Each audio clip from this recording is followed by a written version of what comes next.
Hello, I hope you can all hear me because I'm wearing my microphone. Okay, there's me delivering a lecture. There are my keys, which I've absent-mindedly left on the desk, and I don't care. This is just warts and all lecture capture.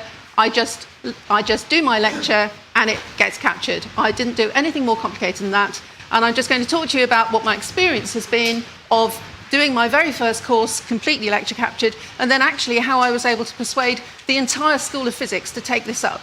So we went from 0 to nearly 100% of all our lectures being recorded within one academic year. So why did we do it? Because the students were asking for it, because our own research indicated that they use online resources. They don't use the textbook, they don't use their notes, they go online all the time. I'd rather they were using my stuff online than just randomly Googling. And also, I was aware of the whole disability and dyslexia agenda, widening access. I wanted to make better materials available to the students. So we were completely refurbished over the summer last year. All of the equipment was installed very much like this room. So I was teaching a 10-credit maths module in the first semester, 2 hours a week, and I decided I would use camera, audio, visualizer, and slides. So to prepare, we invited Nicola Harris to come talk to us from Law, because we were aware Law had been using Panopto for a long time, and she gave us a really nice lunchtime talk, very encouraging, and just giving us the pros and cons and what Law found from their experience. However, Law is very different from physics. I'm a whiteboard kind of a girl. I like marching around and writing large mathematical things on the whiteboard and throwing it up with a big crash. And, you know, it's all part of the performance. And I was very anxious about not being able to do that anymore. However, I talked to David Evans in maths and Alan Kwan in engineering, who are teaching a very similar kind of subject to me. And they were very reassuring that they were using either a visualizer at a tablet or a graphics panel, and they were actually facing the audience and working on a visualizer. And they were very positive about how that was working. So that was all very encouraging. I also attended Panopto training, which was put on in our school at the beginning of the semester. That was great, but it was a little bit bamboozling because there are so many different things you can do. So I actually put my hand up and said, but what do I need to do just to record my lectures? And I wrote down the very small number of things I needed to do so that I could do just that. So I do it all through Learning Central. I never go in through the intranet. You can very quickly learn how to put a new button here on your Learning Central page. And when you press that button, there you are, and your lectures appear there by magic. You just tell the office you want to record your lectures, and then by the time you get back to your office and you've done a few things, you press that button and there are your lectures, and they're ready to go. So then when the students or I click on one of those lectures, what I'm recording is myself, a picture of myself. I have had to get over looking at myself and listening to myself, and I think it's helpful to have me there waving my arms about, because I do still walk about and wave my arms and do demonstrations. There's whatever I'm doing on my slides, and the slides give me this very useful indexing of the lecture. And the students can either find what they're looking for by going down that index, or they can use the slider, and they can go along to find the part of the lecture they're interested in. In particular, I'm using the visualizer, and the visualizer is accessed by just pressing on that button, and then they can see whatever it is I'm writing. You will see I did not go for a graphics tablet. I just felt that was one piece of technology too many for me to cope with. So I stuck with pencil and paper, biro, highlighters, rulers, and actually what's great about a visualizer is also you can do nice little demonstrations right here, as often as possible using Cake. And Cake really cheers the students up no end. So I've been recording, therefore, my slides, my visualizer, and my voice and me. Students can also find what they're looking for by searching for me actually saying a word, which is great fun to test. I've tried all sorts of words out, and they all seem to work. I don't think this is quite as useful for physics students as possibly for the arts and humanities studies subjects, but I actually think it's fantastic if you've got somebody talking and you want to find where they mention David Copperfield or something. So I've settled on doing this. I stand at the front. I have slides with a summary of what we're doing. I have a pad of paper. I write out what we're doing, and we're mixing up content, demonstrations, getting them to do problems. I sometimes ask some questions, and we get them to do a poll. So it's a nice mixed content, and then they can go back at it and look at it afterwards online. I am a big fan now, as David actually said he was from maths, of standing here and facing the students and writing on this. It seemed a bit miserable at first to just be going murmur, murmur, murmur, like that. But actually, you're looking at them, you look up, and they're all looking back at you. It's just amazing. The difference in the engagement, I can't tell you. So they are not buried in their notes. They're listening to what I'm saying.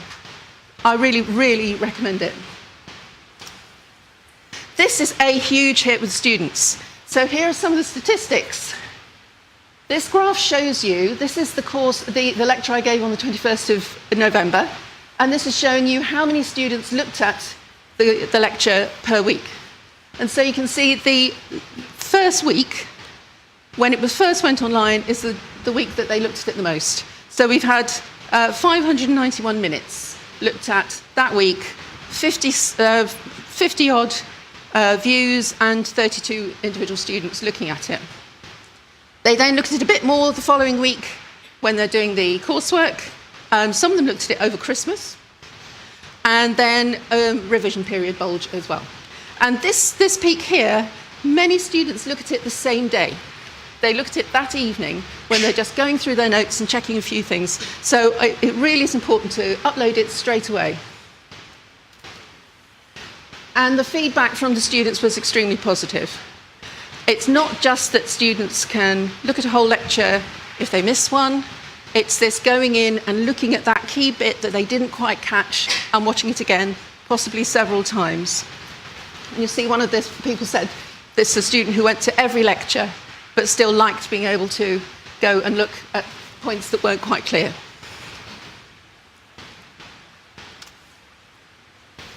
This course this year, I've never seen exam results like it.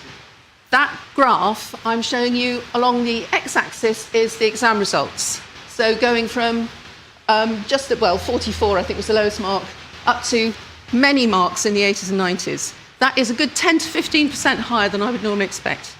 I've been teaching this course for 4 years now. This is a lower A-level points average group than we normally have. They grasped all those difficult concepts.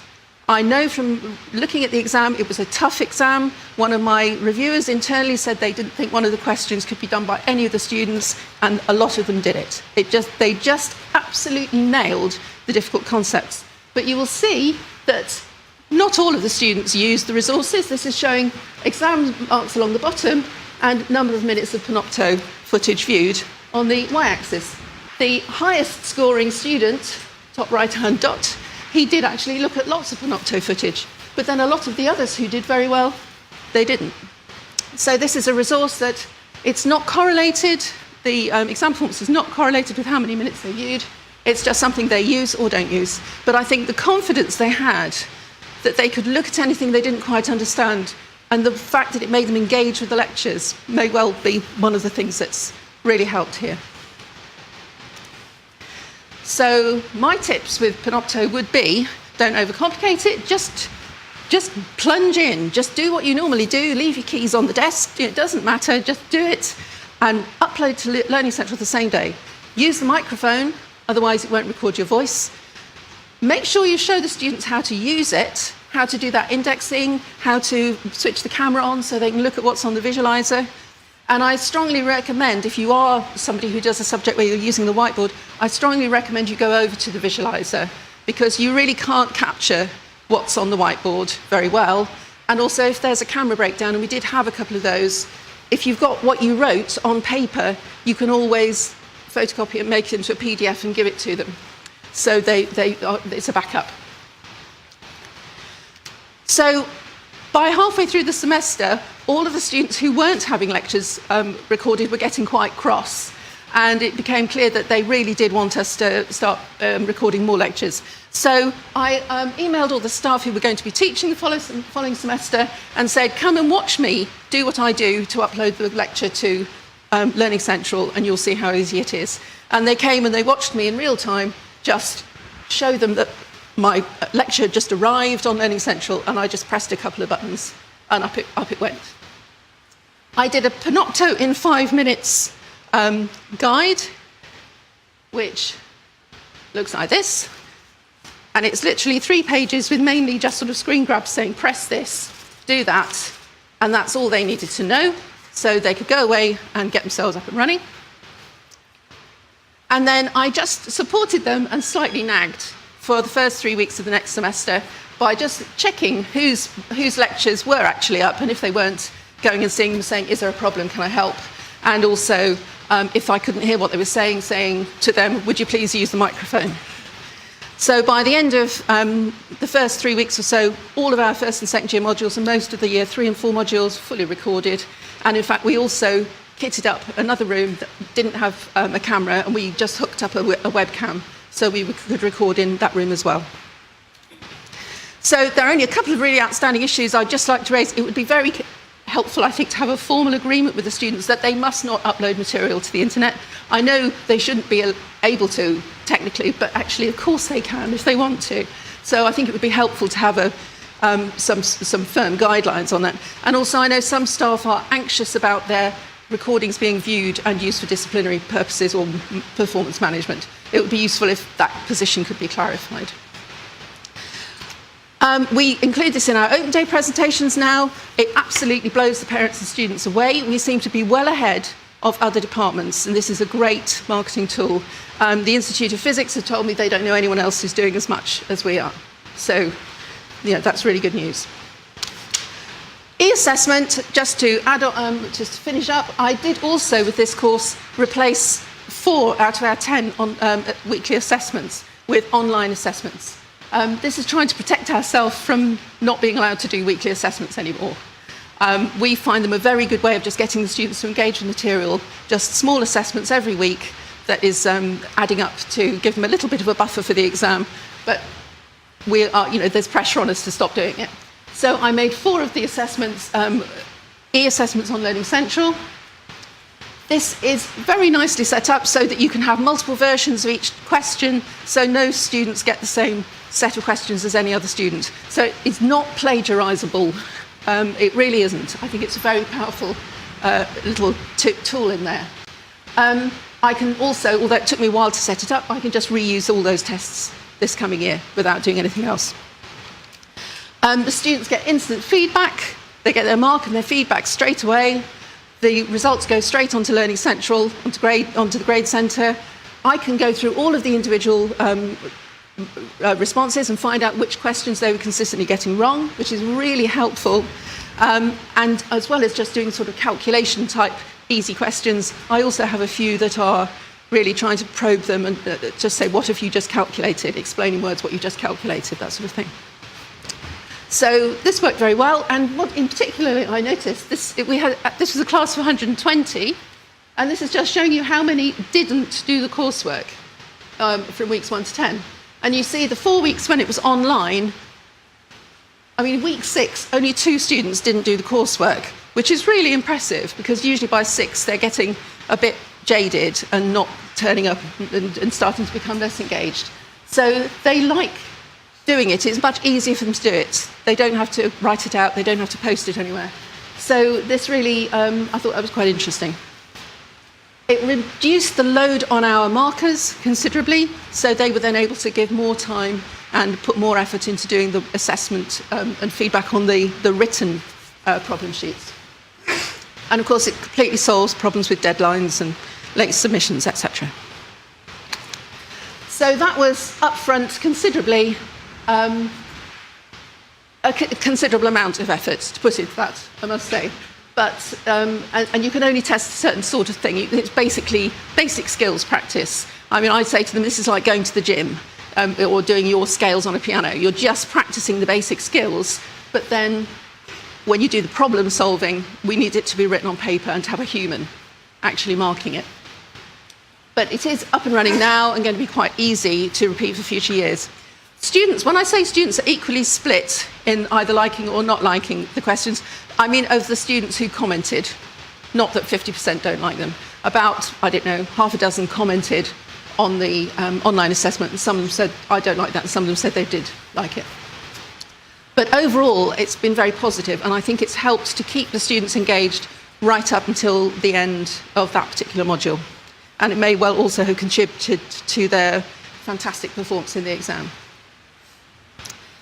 So, to conclude, it's been a very positive experience, both Panopto and the e-assessment component. I think they have both really benefited from me being there and able to demonstrate to my colleagues the immediate relevance and benefit of doing it, and how I've sold it to colleagues, really, as well as saying the students want it, is to say that I just have had hardly any students coming and asking me to go over things again. You know, in a way, I'm sorry about that, really, but there are certain weeks when I would always have a continual little trickle of students saying, could you please explain eigenvectors again? And now I didn't see anyone. And that was a week when I had more views of the Panopto. So it really worked. So I would also note this is very helpful for students with dyslexia. You know, you don't need any specific provisions. Also, students who don't speak English as their first language. And also with anxiety, because students get very anxious when they're sitting there and they're thinking, I don't understand this, I can't understand what she's saying. They have that feeling that they're going to be able to go back to their room and look at it again. And they haven't missed anything. They can just relax. So I'm hoping to introduce more e-assessment into some other modules this year, again, to just reduce the marking load and make it more automatic. And I'm also going to trial MCQs, multiple choice questions, in the first year exams, again, to just reduce marking load in these very big classes that we're having to deal with now. So it's been a success, and I would just like to say, I know this morning we were told that standing in front of people for 50 minutes is not a good way of encouraging learning. I actually disagree. I think for this sort of material, which is extremely difficult, there are things in this course that are very difficult for the students to understand, and I think they need me there in front of them who understands it, leading them by the hand through the material. So, and I think with the addition of lecture capture, so they can go over things in their own time at their own speed, I think that's the final little piece that was missing. So there we are, slight controversy.